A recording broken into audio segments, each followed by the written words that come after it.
ओम शांति। 24 मार्च 2025।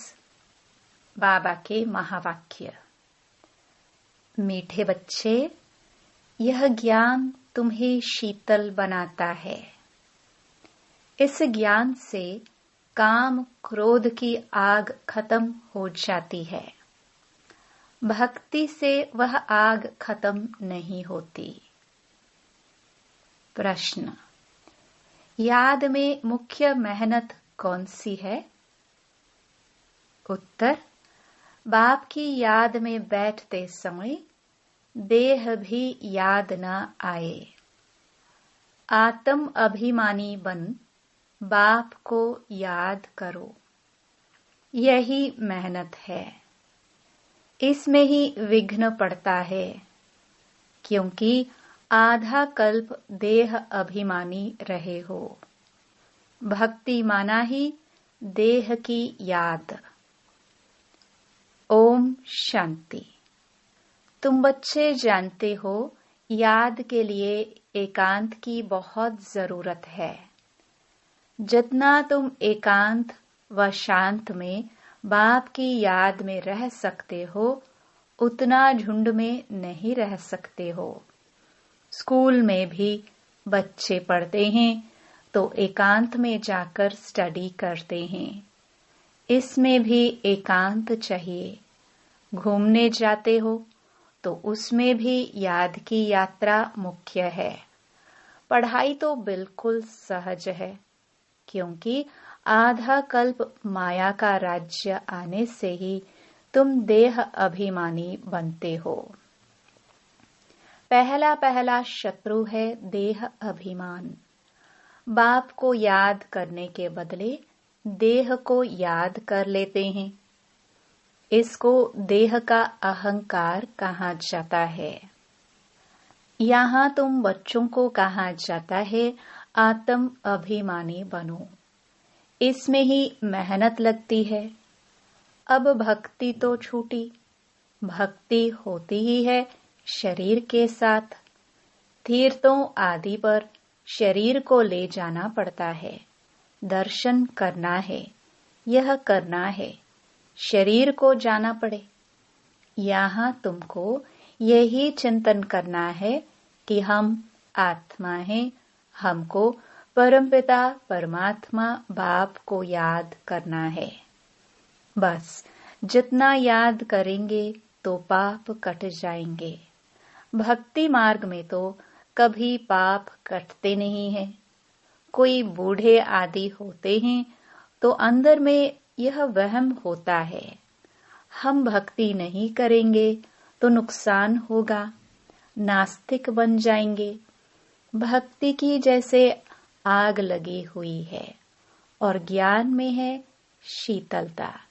इसमें काम क्रोध की आग खत्म हो जाती है।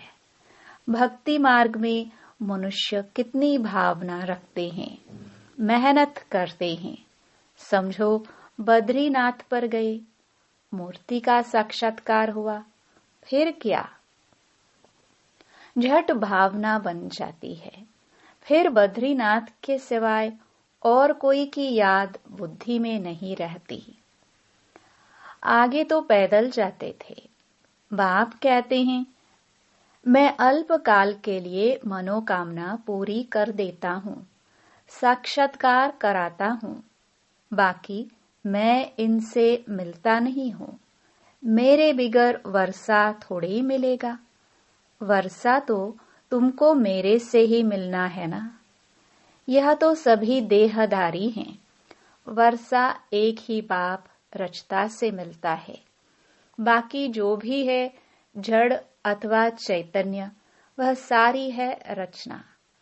रचना से कभी वर्षा मिल न सके। पतित पावन एक ही बाप है। कुमारियों को तो संग दोष से बहुत बचना है। बाप कहते हैं, इस पतित पने से तुम आदि मध्य अंत दुख पाते हो। अभी सब हैं पतित, तुम्हें अभी पावन बनना है। निराकार बाप ही आकर तुमको पढ़ाते हैं। ऐसे कभी नहीं समझो कि ब्रह्मा पढ़ाते हैं। सबकी बुद्धि शिव बाबा तरफ रहनी चाहिए। शिव बाबा इन द्वारा पढ़ाते हैं। तुम दादियों को भी पढ़ाने वाला शिव बाबा है। उनकी क्या खातिरी करेंगे? तुम शिव बाबा के लिए अंगूर आम ले आते हो। शिव बाबा कहते हैं, मैं तो अभोक्ता हूँ, तुम बच्चों के लिए ही सब कुछ है। भक्तों ने भोग लगाया और बांट कर खाया, मैं थोड़े ही खाता हूँ। बाप कहते हैं, मैं तो आता ही हूँ तुम बच्चों को पढ़ाकर पावन बनाने। पावन बनकर तुम इतना ऊंच पद पाएंगे। मेरा धंधा यह है। कहते ही हैं शिव भगवानुवाच। ब्रह्मा भगवानुवाच तो कहते नहीं हैं, ब्रह्मावाच भी नहीं कहते हैं। भल यह भी मुरली चलाते हैं, परंतु हमेशा समझो शिव बाबा चलाते हैं। किसी बच्चे को अच्छा तीर लगाना होगा तो खुद प्रवेश कर लेंगे। ज्ञान का तीर तीखा गाया जाता है ना। साइंस में भी कितना पावर है, बॉम्ब्स आदि का कितना धमाका होता है। तुम कितनी साइलेंस में रहते हो। साइंस पर साइलेंस विजय पाती है। तुम इस सृष्टि को पावन बनाते हो। पहले तो अपने को पावन बनाना है। ड्रामानुसार पावन भी बनना ही है, इसलिए विनाश भी नूंधा हुआ है। ड्रामा को समझकर बहुत हर्षित रहना चाहिए। अभी हमको जाना है शांति धाम। बाप कहते हैं, वह तुम्हारा घर है। घर में तो खुशी से जाना चाहिए ना। इसमें देही अभिमानी बनने की बहुत मेहनत करनी है। इस याद की यात्रा पर ही बाबा बहुत जोर देते हैं। इसमें ही मेहनत है। बाप पूछते हैं, चलते फिरते याद करना सहज है या एक जगह बैठकर याद करना सहज है? भक्ति मार्ग में भी कितनी माला फेरते हैं, राम राम जपते रहते हैं, फायदा तो कुछ भी नहीं।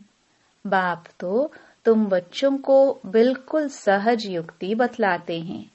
भोजन बनाओ, कुछ भी करो, बाप को याद करो।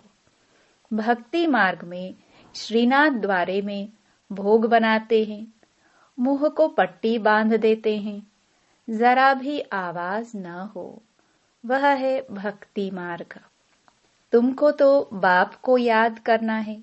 वो लोग इतना भोग लगाते हैं, फिर वह कोई खाते थोड़े ही है। पंडे लोगों के कुटुंब होते हैं, वह खाते हैं। तुम यहाँ जानते हो, हमको शिव बाबा पढ़ाते हैं। भविष्य में थोड़े यह समझते हैं कि हमको शिव बाबा पढ़ाते हैं। भल शिव पुराण बनाया है, परंतु उनमें शिव पार्वती, शिव शंकर सब मिला दिया है। वह पढ़ने से कोई फायदा नहीं होता है। हरेक को अपना शास्त्र पढ़ना चाहिए। भारतवासियों की है एक गीता, क्रिश्चियन का बाइबल एक होता है। देवी देवता धर्म का शास्त्र है गीता। उसमें ही नॉलेज है, नॉलेज ही पढ़ी जाती है। तुमको तो नॉलेज पढ़नी है। लड़ाई आदि की बातें जिन किताबों में है, उससे तुम्हारा कोई काम ही नहीं है। हम हैं योग बल वाले, फिर बाहुबल वालों की कहानियां क्यों सुने? तुम्हारी वास्तव में लड़ाई है नहीं। तुम योग बल से 5 विकारों पर जीत पाते हो। तुम्हारी लड़ाई है 5 विकारों से। वह तो मनुष्य मनुष्य से लड़ाई करते हैं। तुम अपने विकारों से लड़ाई लड़ते हो। यह बातें सन्यासी आदि समझा न सके। तुमको कोई ड्रिल आदि भी नहीं सिखलाई जाती है। तुम्हारी ड्रिल है ही एक, तुम्हारा है ही योग बल। याद के बल से 5 विकारों पर जीत पाते हो। यह 5 विकार दुश्मन हैं। उनमें भी नंबर 1 है देह अभिमान। बाप कहते हैं, तुम तो आत्मा हो ना। तुम आत्मा आती हो, आकर गर्भ में प्रवेश करती हो। मैं तो इस शरीर में विराजमान हुआ हूँ। मैं कोई गर्भ में तोड़े ही जाता हूँ। सतयुग में तुम गर्भ महल में रहते हो, फिर रावण राज्य में गर्भ जेल में जाते हो। मैं तो प्रवेश करता हूँ। इसको दिव्य जन्म कहा जाता है। ड्रामानुसार मुझे इसमें आना पड़ता है। इनका नाम ब्रह्मा रखता हूँ, क्योंकि मेरा बना है ना। एडॉप्ट होते हैं तो नाम कितने अच्छे अच्छे रखते हैं। तुम्हारे भी बहुत अच्छे अच्छे नाम रखे। लिस्ट बड़ी वंडरफुल आई थी संदेशी द्वारा। बाबा को सब नाम थोड़े ही याद हैं। नाम से तो कोई काम नहीं, शरीर पर नाम रखा जाता है ना। अब तो बाप कहते हैं, अपने को आत्मा समझो, बाप को याद करो। बस तुम जानते हो, हम पूज्य देवता बनते हैं, फिर राज्य करेंगे, फिर भक्ति मार्ग में हमारे ही चित्र बनाएंगे। देवियों के बहुत चित्र बनाते हैं। आत्माओं की भी पूजा होती है। मिट्टी के सालिग्राम बनाते हैं, फिर रात को तोड़ डालते हैं। देवियों को भी सजाकर पूजा कर फिर समुद्र में डाल देते हैं। बाप कहते हैं, मेरा भी रूप बनाकर खिला पिलाकर फिर मुझे कह देते, ठिक्कर भित्तर में है। सबसे दुर्दशा तो मेरी करते हैं। तुम कितने गरीब बन गए हो। गरीब ही फिर ऊंच पद पाते हैं। साहूकार मुश्किल उठाते हैं। बाबा भी साहूकारों से इतना लेकर क्या करेंगे। यहाँ तो बच्चों के बूंद बूंद से यह मकान आदि बनते हैं। कहते हैं, बाबा हमारी एक ईंट लगा दो। समझते हैं रिटर्न में हमको सोने चांदी के महल मिलेंगे। वहां तो सोना ढेर रहता है। सोने की ईंटें होंगी, तब तो मकान बनेंगे। तो बाप बहुत प्यार से कहते हैं, मीठे मीठे बच्चों, अब मुझे याद करो। अब नाटक पूरा होता है। बाप गरीब बच्चों को साहूकार बनने की युक्ति बताते हैं। मीठे बच्चे, तुम्हारे पास जो कुछ भी है ट्रांसफर कर दो। यहाँ तो कुछ भी रहना नहीं है।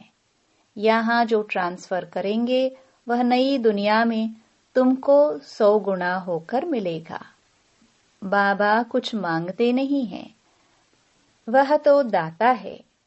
यह युक्ति बताई जाती है। यहाँ तो सब मिट्टी में मिल जाना है। कुछ ट्रांसफर कर देंगे तो तुमको नई दुनिया में मिलेगा। इस पुरानी दुनिया के विनाश का समय है। यह कुछ भी काम में नहीं आएगा। इसलिए बाबा कहते हैं, घर घर में यूनिवर्सिटी कम हॉस्पिटल खोलो, जिससे हेल्थ और वेल्थ मिलेगी। यही मुख्य है। अच्छा, मीठे मीठे सिखिलदे बच्चों प्रति माता पिता बाप दादा का याद प्यार और गुड मॉर्निंग। रूहानी बाप की रूहानी बच्चों को नमस्ते। रात्रि क्लास 12 मार्च 1968। इस समय तुम गरीब साधारण माताएं पुरुषार्थ करके ऊंच पद पा लेती हो। यज्ञ में मदद आदि भी माताएं बहुत करती हैं। पुरुष बहुत थोड़े हैं जो मददगार बनते हैं। माताओं को वारिस पने का नशा नहीं रहता। वह बीज बोती रहती, अपना जीवन बनाती रहती। तुम्हारा ज्ञान है यथार्थ, बाकी है भक्ति। रूहानी बाप ही आकर ज्ञान देते हैं। बाप को समझे तो बाप से वर्षा जरूर लेवे। तुमको बाप पुरुषार्थ कराते रहते हैं, समझाते रहते हैं, टाइम वेस्ट मत करो। बाप जानते हैं कोई अच्छे पुरुषार्थी है, कोई मीडियम, कोई थर्ड। बाबा से पूछे तो बाबा झट बता दे, तुम फर्स्ट हो या सेकंड हो या थर्ड हो। किसको ज्ञान नहीं देते हो तो थर्ड क्लास ठहरे, सबूत नहीं देते तो बाप जरूर कहेंगे ना। भगवान आकर जो ज्ञान सिखलाते हैं वो फिर प्रायलोप हो जाता है, यह किसको भी पता नहीं है। ड्रामा के प्लान अनुसार यह भक्ति मार्ग है, इनसे कोई मुझे प्राप्त नहीं कर सकता। सत्युग में कोई जा नहीं सकता। अभी तुम बच्चे पुरुषार्थ कर रहे हो, कल्प पहले मिसल जितना जिसने पुरुषार्थ किया है उतना करते रहते हैं। बाप समझ सकते हैं अपना कल्याण कौन कर रहे हैं। बाप तो कहेंगे रोज इन लक्ष्मी नारायण के चित्र के आगे आकर बैठो। बाबा आपकी श्रीमत पर यह वर्षा हम जरूर लेंगे। आप सामान बनाने की सर्विस का शौक जरूर चाहिए। सेंटर्स वालों को भी लिखता हूँ, इतने वर्ष पढ़े हो, किसको पढ़ा नहीं सकते हो तो बाकी पढ़े क्या हो। बच्चों की उन्नति तो करनी चाहिए ना। बुद्धि में सारा दिन सर्विस के ख्याल चलने चाहिए। तुम वानप्रस्थी हो ना, वानप्रस्थियों के भी आश्रम होते हैं। वानप्रस्थियों के पास जाना चाहिए। मरने के पहले लक्ष्य तो बता दो। वाणी से परे तुम्हारी आत्मा जाएगी कैसे। पतित आत्मा तो जा ना सके। भगवानुवाच मामेकम याद करो तो तुम वानप्रस्थ में चले जाएंगे। बनारस में भी सर्विस ढेर है। बहुत साधु लोग काशीवास के लिए वहां रहते हैं। सारा दिन कहते रहते हैं शिव काशी विश्वनाथ गंगा। तुम्हारे अंदर में सदैव खुशी की ताली बजती रहनी चाहिए। स्टूडेंट हो ना, सर्विस भी करते हैं, पढ़ते भी हैं। बाप को याद करना है, वर्षा लेना है। हम अब शिव बाबा के पास आते हैं। यह मन मनाभव है, परंतु बहुतों को याद रहती नहीं है। सारी झरमुई झगमुई करते रहते हैं। मूल बात है याद की। याद ही खुशी में लाएगी। सभी चाहते तो है कि विश्व में शांति हो। बाबा भी कहते हैं उन्हें समझाओ कि विश्व में शांति अब स्थापन हो रही है। इसलिए बाबा लक्ष्मी नारायण के चित्र को जास्ती महत्व देते हैं। बोलो यह दुनिया स्थापन हो रही है जहाँ सुख, शांति, पवित्रता सब था। सभी कहते हैं विश्व में शांति हो। प्राइज भी बहुतों को मिलती रहती है। वर्ल्ड में पीस स्थापन करने वाला तो मालिक होगा ना। इन्हों के राज्य में विश्व में शांति थी।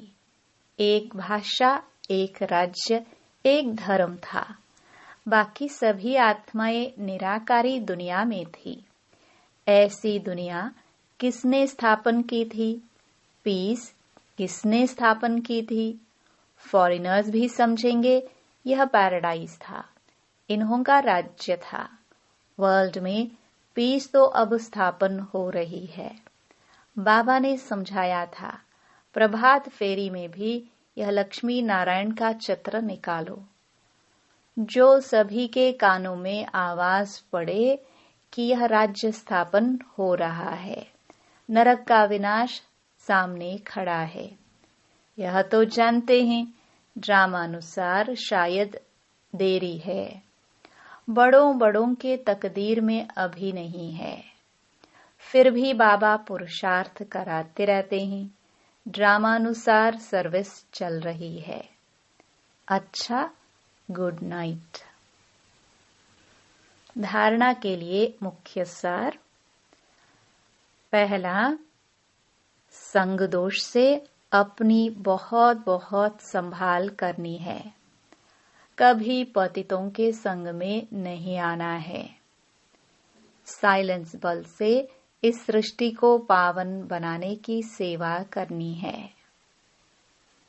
दूसरा, ड्रामा को अच्छी तरह समझकर हर्षित रहना है। अपना सब कुछ नई दुनिया के लिए ट्रांसफर करना है। वरदान, बाप द्वारा सफलता का तिलक प्राप्त करने वाले सदा आज्ञाकारी दिल तख्त नशीन भव। भाग्य विधाता बाप रोज अमृत वेले अपने आज्ञाकारी बच्चों को सफलता का तिलक लगाते हैं। आज्ञाकारी ब्राह्मण बच्चे कभी मेहनत व मुश्किल शब्द मुख से तो क्या संकल्प में भी नहीं ला सकते हैं। वह सहज योगी बन जाते हैं। इसलिए कभी भी दिल शिकस्त नहीं बनो, लेकिन सदा दिल तख्त नशीन बनो। रहम दिल बनो। अहम भाव और वहम भाव को समाप्त करो। स्लोगन, विश्व परिवर्तन की डेट नहीं सोचो, स्वयं के परिवर्तन की घड़ी निश्चित करो। अव्यक्त इशारे, सत्यता और सभ्यता रूपी कल्चर को अपनाओ। जो प्योरिटी की पर्सनालिटी से संपन्न रॉयल आत्माएं हैं, उन्हें सभ्यता की देवी कहा जाता है। उनमें क्रोध विकार की इम्प्योरिटी भी नहीं हो सकती। क्रोध का सूक्ष्म रूप ईर्ष्या, द्वेष, घृणा भी अगर अंदर में है तो वह भी अग्नि है, तो अंदर ही अंदर जलाती है। बाहर से लाल पीला नहीं होता, लेकिन काला होता है। तो अब इस कालेपन को समाप्त कर सच्ची और साफ बनो। ओम शांति।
वृद्ध युवा सब ही इसमें शामिल हो जाए।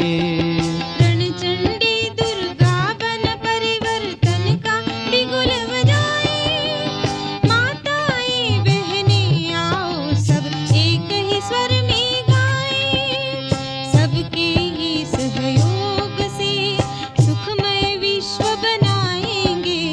सबके ही सहयोग से सुखमय विश्व बनाएंगे। दिन बीत चले दुख के सुखों का स्वर्ग सजाएंगे। सुखों का स्वर्ग सजाएंगे। हाथ मिलेकर हाथ साथ हम चलते जाएंगे। दिन बीत चले दुख के सुखों का स्वर्ग सजाएंगे। सुखों का स्वर्ग सजाएंगे।